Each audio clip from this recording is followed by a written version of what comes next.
Hi, everybody. Welcome into Sports Talk Chicago. We're live, and we're back. And boy, do we have a lot to get to today. My name's Jon Zaghloul, your host for the evening. John Meadows is directing and producing. He's here with me. It's great to be back. It's great to see everybody. Remember, you can subscribe to the channel. Hit that like button. Set up notifications so you don't miss a thing. We can also be followed on Twitch and Facebook. We're also live right there at Jon Zaghloul. Find us on Twitter at Jon Z Sports, Instagram as well at Jon Z Sports, and TikTok at Jon Z Sports too. I want to open up with a little bit of an update. I appreciate all of you for supporting me. Very sick. There are bugs and viruses and bacteria, all the good stuff going around this time of year. So we couldn't make it the past couple of weeks, but I am well. I am better. I appreciate the patience and the support from everybody, John included over here, helping me out and giving me the right time and the way to recover. And now we're back. We've missed a lot. We have so much to get to today. We're going to be talking about the Bears and what's been going on with them. Should the Bears trade Justin Fields? There's been a lot of talk about that, some silliness, some maybe not so silly. We're going to break that down. What are the Bears' expectations for next year? A lot of people have said, I'll be okay with 5 or 6 wins. I think not. Plus, a long, maybe a morose conversation about the Baseball Hall of Fame. The results came out yesterday. Our good friend, Billy Wagner, friend of the program, came up short at 68% with 1 year left to go of eligibility. I'm thinking he might get in next year. But the Hall of Fame elected Scott Rowland. Scott Rowland is now a Baseball Hall of Famer. How do you feel about that? When you think of the name Scott Rowland, do you think Baseball Hall of Fame? Do you think greatest player in baseball history? Well, apparently the voters did, and I'm going to explain why that was probably one of the more stupid decisions they've made in recent years. So you really don't want to miss it. I am all ramped up and ready to go. We got rants galore ready for you, and it's great to be back here with you today. So, I want to start today with this. What do you think the Bears should do this offseason? Ever since the Bears won the pathetic yet needed first overall pick marathon or parade, there have been questions. There have been things we've been discussing and debating. Should the Bears do this? Should they trade Justin Fields? Should they trade back? Should they stay there? I'm going to try and tell you today why the Bears should probably trade back, but why also the Bears could do the impossible, and it may not be as crazy as you think. So mock drafts are out there all over the place right now, trying to predict what the Bears will do, at least with that first-round draft pick, and how it'll affect Justin Fields and his long-term goals with this team. Now, Mel Kiper, very well-respected in the NFL draft community, has said that the Bears will take Jalen Carter from Georgia, defensive player, and I've advocated for him and Will Anderson mainly from Alabama. We'll talk about them in a second. But other ones, including from CBS Sports, say the Raiders will trade with the Bears to pick C.J. Stroud. Some other mock drafts even today say the Bears will take a quarterback. If you believe that even. Will the Bears take a quarterback? Will the Bears trade Justin Fields? These are things I've been hearing. These are things that have been out there by real experts, not just Twitter people, not just random rumors. They've been out there, and we need to discuss and address each one of these things specifically. Understand what are the Bears' options, and would it be beneficial at all to trade Justin Fields? Would it be beneficial for the Bears to do anything in regards to that? Or should they just stick with Fields and move forward? Here's my take. If the Bears get a good enough offer for Justin Fields, if somehow, some way, some team says, I'm going to give you 2 first-round picks and maybe a 5th for Justin Fields, can you really say no? Can you really sit there with a straight face and say, you know what? You're crazy. I really love Justin Fields. Come on. That's my thing. Ever hear this before in life? There's a price for everything. There is a point in which you will give up something for the right price. Always hear those questions. I'll give you $1 million if you do this. I'll give you $1 billion if you do this. At some point, somebody will say yes. If you exceed the asking price and overblow it, they're going to say yes. And if the Bears receive 2 first-round picks for Justin Fields, damn right, you say yes, I'm making that trade if I were Ryan Poles. That may be controversial. I put out a Twitter poll today. A lot of people were not happy about it. I asked, who is the better quarterback? Who would you rather have as a Bears quarterback today? Justin Fields, Brock Purdy, or a draft pick? Everybody said Justin Fields. I do want to point this out, though. Brock Purdy, as a rookie, could not be any better. He is thriving out there in San Francisco. Now, I understand, better roster, more weapons, but how about 13 touchdowns, 4 picks, and an NFC Championship game appearance in his rookie year with no experience? My point being, something's got to change here. Something's got to change to the point where we see Justin Fields doing that. We're not there yet. I'm okay for advocating for patience, but I'm just saying, okay, time is ticking for Justin Fields. Time is ticking for this Bears team, and it starts today. And this is not meant to warn you. This is not meant to be a doomsday person type thing, but time starts ticking today. What are the Bears going to do? There's no more excuses.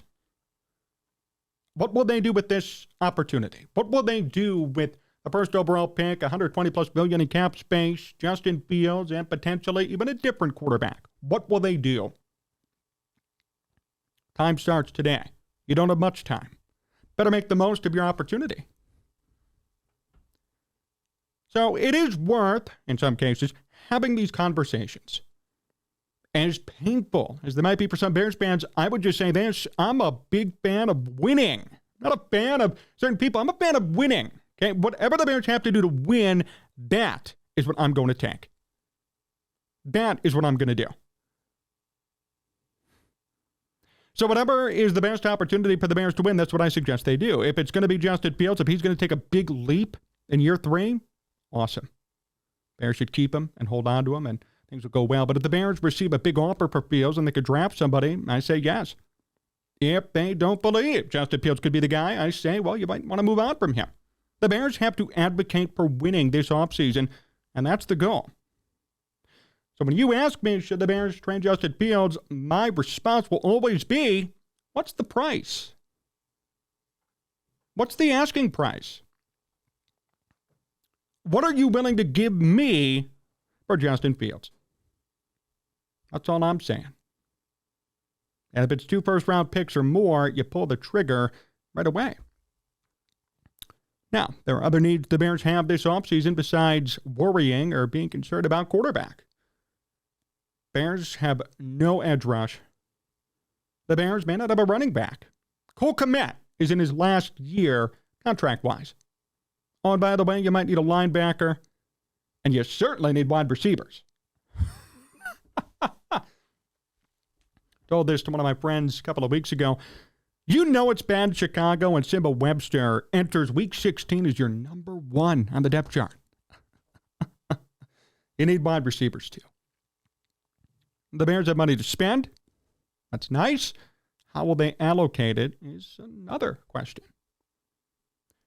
Reports say that Saquon Barkley wants $16 million per year. Bears fans, do you want Ryan Poles to pay that kind of money for a running back who is injury prone? I don't think so. I'd rather bring back David Montgomery, $10 million. At least he's familiar, and at least he knows the vision of this team moving forward, and he's familiar with Justin Fields and his role in this offense. Stick with what you know. Don't venture out, pay more for somebody who's just not going to work, or who may not work. Pick the guy for less money that you know what he's capable of doing. That's my thing. That's how I feel about it. So, if I were the Bears, I would focus more, at least right now, on David Montgomery unless Saquon Barkley's price goes down. And if it does, then maybe it's worth looking at and bringing in somebody like Saquon or Miles Sanders. There are going to be a lot of names out there. I think David Montgomery's a quality running back, and I would say that if the Bears could keep him at the right price, you do it. And you don't hesitate. Familiar guy, been around the team for a long time. If he is reasonably asking for money, and it's not over the top, and it's not Saquon Barkley money, why not? What's the worst that's going to happen? You know what you'll get out of David Montgomery. There is a reason, and there's an argument to be made for keeping him. Especially when this team goes places. especially when you think about a new team in a couple of years. Can David Montgomery be an integral piece? I say yes. And I think that's exciting to see. One more thing, too, as I see many people not happy about what I said earlier. Just want to say this. For those of you insinuating that the Bears could somehow make this one-for-one trade between Justin Fields and Lamar Jackson, I have to say, you are crazy. Not many of you have said it, but I've seen this make the rounds on Twitter, Facebook, everywhere. People insinuating somehow, some way that the Bears will trade Justin Fields for Lamar Jackson straight up. I'm going to give you 3 reasons why that's a stupid trade for the Bears. Number 1, Justin Fields is younger. Not as many injuries, not as many problems. Younger guy, more fuel, more potential. Yes, Lamar Jackson was the MVP in 2019. What has he done since then? He's regressed. He's been hurt. Now he's demanding $50 million per year. Number 2, the money. Do you want the Bears paying Lamar Jackson $50 million per year, $120+ million in cap space? Half of that goes to one quarterback who may play 10 games. I'm laughing just thinking about it. It makes no sense.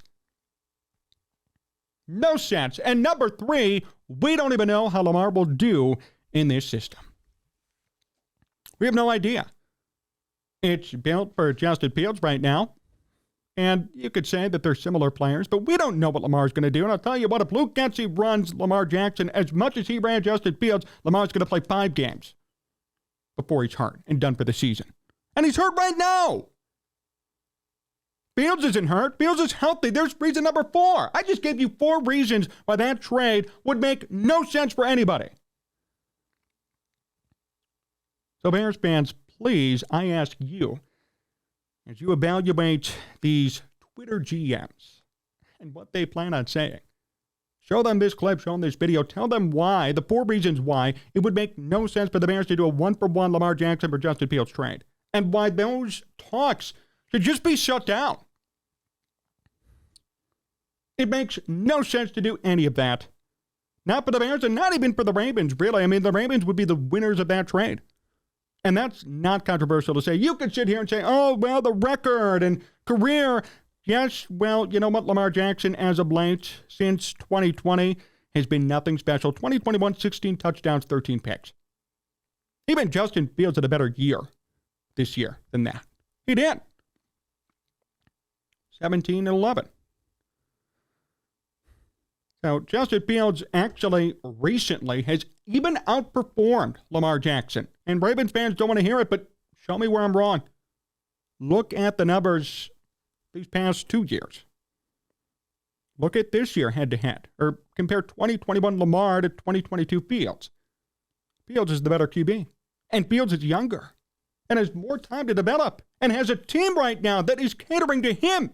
You do not trade that for somebody who's always hurt, demanding more money and has more miles put on him. And who's going to run more and probably get hurt earlier in the season. So you're going to pay $50 million for somebody who's going to play 6 games for you. It makes no sense. And I am so sick of that argument being made. So as we sit here and evaluate what the Bears will do this offseason, I think it's pretty clear at this point. If you get the right price for Justin Fields, you trade him. If not, either move back or draft somebody defensively with that number 1 overall pick. Will Anderson or Jalen Carter. It's fine by me. But do something to improve your team. You have so many holes. More than you want to admit to the media and to fans. But it's true. Probably have 6 or 7 spots that could see or need improvement. There's a lot the Bears have to do. But they have a prime opportunity to get all that done. It's time for Ryan Poles to show off his true colors, and it's time for the Bears fans to stop being patient and start demanding more from their franchise. And I think that's the way Bears faithful and really the NFL should be evaluating this Bears offseason.